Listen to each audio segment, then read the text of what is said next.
Boa noite, gente. Meu nome é Clauteles e esse canal ele tem como principal função façamos um processo de interação, tá?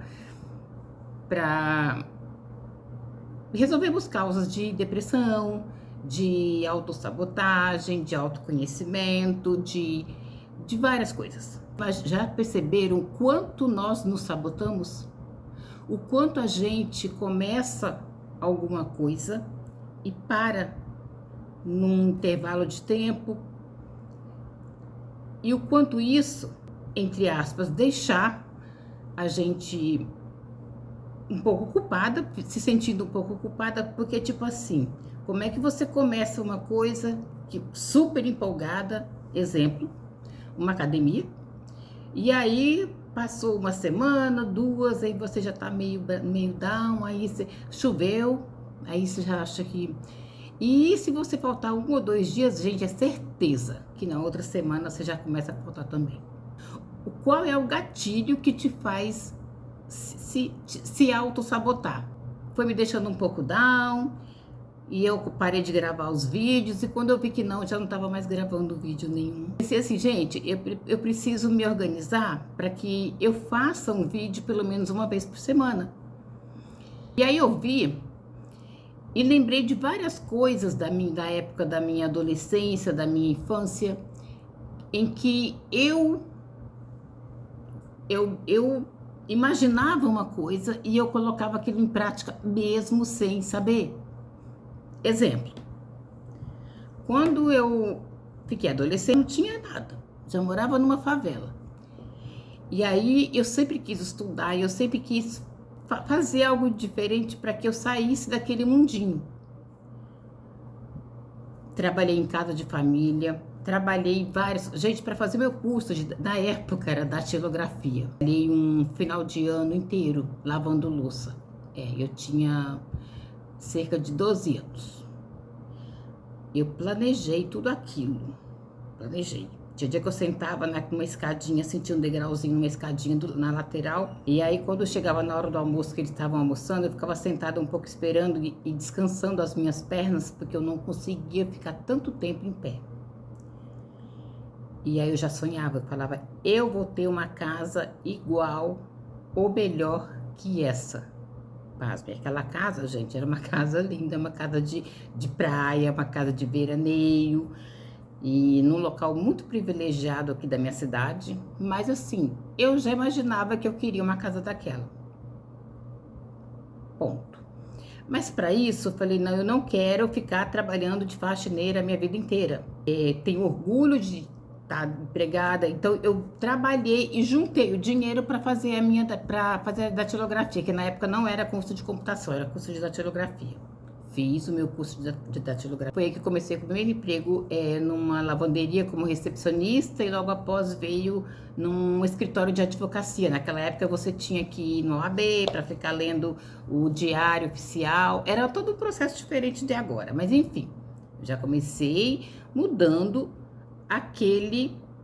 quebrando aquele ciclo que já perpetuava na minha família. Porque nós viemos de família, então aqui sempre foi um trabalho árduo da minha mãe. E eu queria mudar aquilo, não queria viver aquele mundo. Eu sonhava de não precisar mais ficar contando moedas para comprar as coisas, sabe? E aí eu planejei tudo isso e realmente, quando eu fiz 17 anos, eu comecei a namorar tardiamente. Eu tinha uma autoestima baixíssima. Os meus amores eram todos platônicos. Eu gostava e desgostava e ninguém sabia de nada, porque eu não tinha coragem de falar. Resumindo, aos 21, eu consegui um emprego numa construtora. Essa empresa, ela prestava serviços para a prefeitura da cidade que eu moro. Gente, esse emprego, eu estava no 3º colegial. E quando eu entrei, eu estava no 3º colegial. Eu ganhei muito, eu comecei a ganhar muito bem nesse emprego.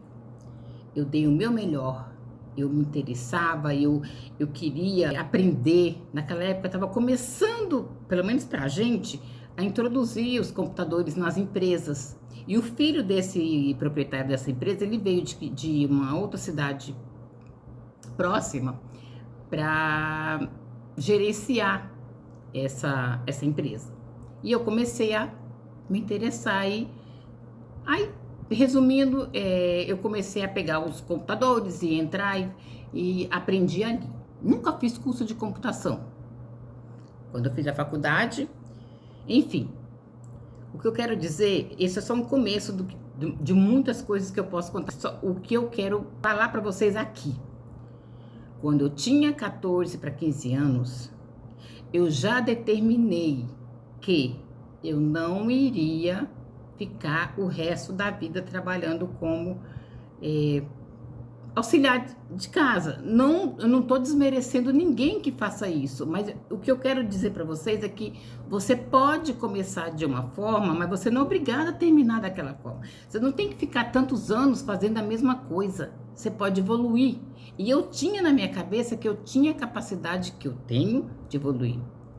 Só que depois de um tempo, você vai colocando algumas coisas na sua cabeça que não são verdades. Não são verdades. As pessoas começam a julgar aquilo que você faz. Eu me casei na época com uma pessoa que era 20 anos mais velha que eu. E ele me dava uma vida que eu não tinha. Então era fato que seria muito fácil eu gostar dessa pessoa. E realmente eu comecei a gostar dele. Juntos ficamos 7 anos. Ele me deu uma vida maravilhosa. A vida que eu sempre quis. O único problema é que ele era muito ciumento. Ele era muito ciumento, ele era possessivo. E isso aos poucos isso foi me deixando muito presa. Então, eu acabei por terminar o relacionamento. Com a experiência que eu tenho hoje, eu acho que eu teria feito diferente na época.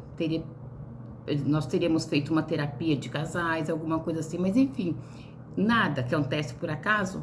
Então hoje eu leio muito, naquela época eu já comecei a ler bastante mesmo sobre o poder do nosso subconsciente, a lei da atração, lei da suposição. Eu lia muito e isso me fez abrir a minha cabeça, para uma série de coisas que eu desconhecia, porque meus pais, eles não têm estudo. A minha mãe, ela não tinha estudo nenhum e meu pai tinha a 4ª série, mas nem por isso eles deixaram que a gente não, eles queriam que nós estudássemos até onde eles conseguiram pagar. Na época da faculdade eles não podiam, porque não tinham condições, mas aí eu fui trabalhar e eu fui a primeira da família a fazer uma faculdade. Eu fiz a faculdade de administração de empresas, isso foi em 95, eu concluí, em 94, 95, eu concluí a faculdade em 98. E foi para mim uma realização, gente. Só que com o passar do tempo, a gente vai aceitando algumas crenças que você não pode, que é muito difícil de conseguir. E o que eu quero dizer aqui é uma coisa para que vocês nunca esqueçam. Nunca permitam que ninguém boicotem os teus sonhos. Se você sonha, você já está no primeiro passo, já está no primeiro degrau. Por quê? Quem não sonha, não realiza. Entende? Quem não sonha, não realiza. Então, a primeira coisa que nós temos que ter são sonhos, é uma esperança de que algo melhor vai virar. Teve uma época que eu acompanhava, era uma coluna da Folha, se eu não me engano, do jornal, do Paulo Coelho, era chamada Maktub, o nome dessa coluna. E teve um texto desse, eu amava ler aqueles recortes, esse texto, e eu vou mencionar para vocês aqui, tá? É só uma introdução. A base principal não deixe que ninguém diga para você que você não pode.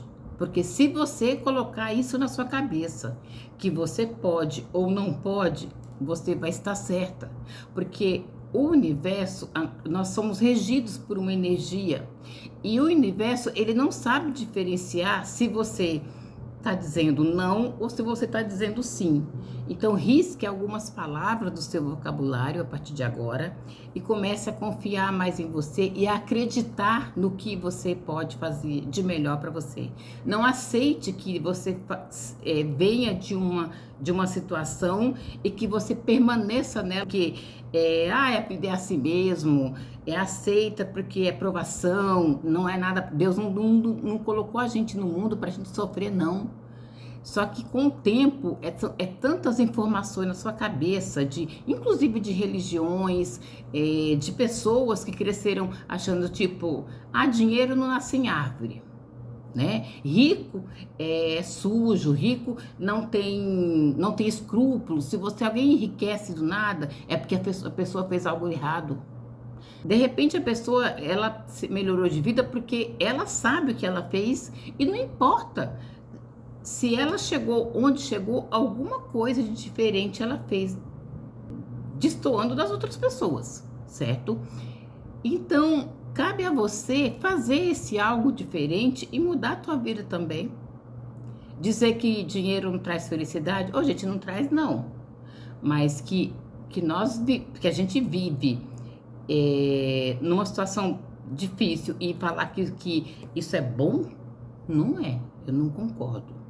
Então é sobre isso, é para você reavaliar a sua vida, você tentar ver onde que você está errando com relação a pensamentos, tudo, e depois a gente vai conversar mais sobre isso.